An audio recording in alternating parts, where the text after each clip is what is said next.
Everyone, good morning. It's a day 3 in Dwarka. So આજે અમારે બધાને બેટ દ્વારકા ને ત્યાં બધે ફરવા જવાનો પ્લાન છે. સો હું મારો આજનો વ્લોગ અહીંથી સ્ટાર્ટ કરું છું. સો આઈ હોપ કે તમને બધાને ગમશે અને આગળના વ્લોગમાં કન્ટિન્યુ રહેજો. સો stay tune, let's gate started.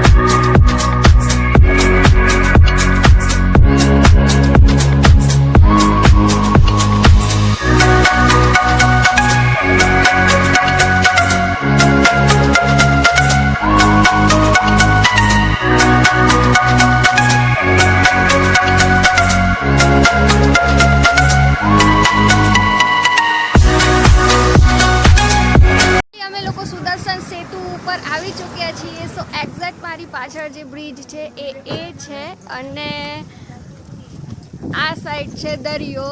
સો અમે લોકો અહીંયા થોડી વાર ઊભા રહીશું અને ફેમિલી સાથે ફોટોઝ ક્લિક કરશું. જોઈ શકો છો કે અમારા ફોટોજેનિક મામી ઓલરેડી સ્ટાર્ટ થઈ ચૂક્યા છે. સો એમને કેમેરામાં આવવું બહુ જ ગમે છે. ફોટોઝ હોય કે પછી વિડીયો શૂટિંગ એ મારા બધા જ વ્લોગમાં દેખાશે હેપી ફેસ સાથે, કેમ કે એ મને બહુ જ સપોર્ટ કરે છે. સો thanks my family and thank you so much મામી.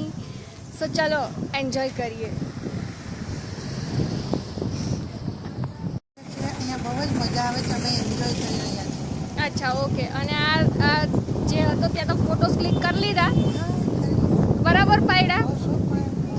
Thank you.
અમે લોકો બેટ દ્વારકા જવાના હતા મંદિરે દર્શન કરવા, બટ વેકેશનના લીધે એન્ડ બહુ જ ગરમી છે. સો એના લીધે ત્યાં બહુ જ ગીર્દી અને ટ્રાફિક હતો. સો મારી ફેમિલીએ એવું ડિસાઈડ કર્યું કે આપણે ત્યાં નથી જતા. બટ એની પાસે જ આ એક માતાજીનું મંદિર છે. સો ત્યાં એટલી શાંતિ ને એટલો ઠંડો પવન હતો કે અમે લોકોએ થોડી વાર ત્યાં બેસીને દર્શન કર્યા અને થોડી વાર બેસીને માઇન્ડ ફ્રેશ કર્યું. સો બહુ જ મજા આવી ગઈ. બટ બેટ દ્વારકા તો અત્યારે જઈ શકાય એવી પોઝિશન જ નથી. એન્ડ બિકોઝ મારા માસી મમ્મી એ લોકો એટલું ચાલી ના શકે એન્ડ ગરમી અને ટ્રાફિક બહુ જ છે ત્યાં. સો હવે જોઈએ અમે લોકો હવે ક્યાં જઈએ છીએ. જે કાંઈ બી અપડેટ હશે એ હું તમારા લોકો સાથે શેર કરીશ. બોલો કે તમે લોકો આજે અમે તો બહુ તડકામાં પરેશાન થઈ ગયા એટલે અમે બેટ દ્વારકા ના ગયા. અને બટ અહીંયા સરસ મંદિર છે માતાજીના, ત્યાં અમે દર્શન કર્યા. ખૂબ આનંદ આવ્યો, ઠંડક બહુ હતી, થોડું એન્જોય કર્યું, બેઠા અને મારા આશીર્વાદ દઈ અને હવે અમે રિટર્ન થઈ છીએ અમારા ગેસ્ટ હાઉસમાં. Okay, by.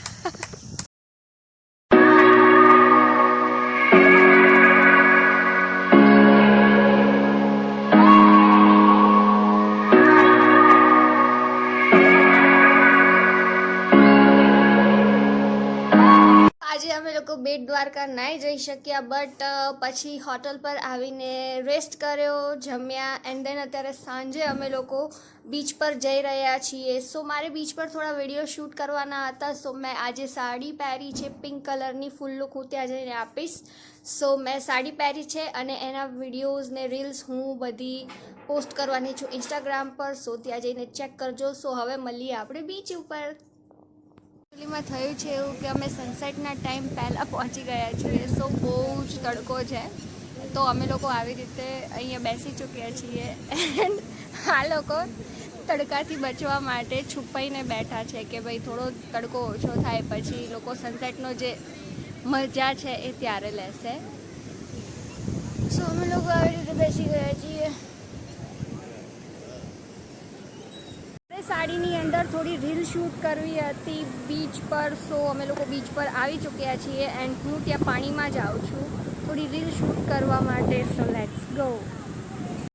તો તમે લોકો જોઈ શકો છો કે મેં રીલ્સ બનાવી લીધી છે એન્ડ મારી સાડી પૂરેપૂરી પલળી ગઈ છે અને હવે આ સાડી કોઈ કામમાં આવવાની નથી. તમે લોકો જોઈ શકો છો કે હું આખી પલળી ગઈ છું, બટ તો પણ મને મજા આવે છે.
આજનો વિડીયો હું અહીંયા જ એન્ડ કરું છું.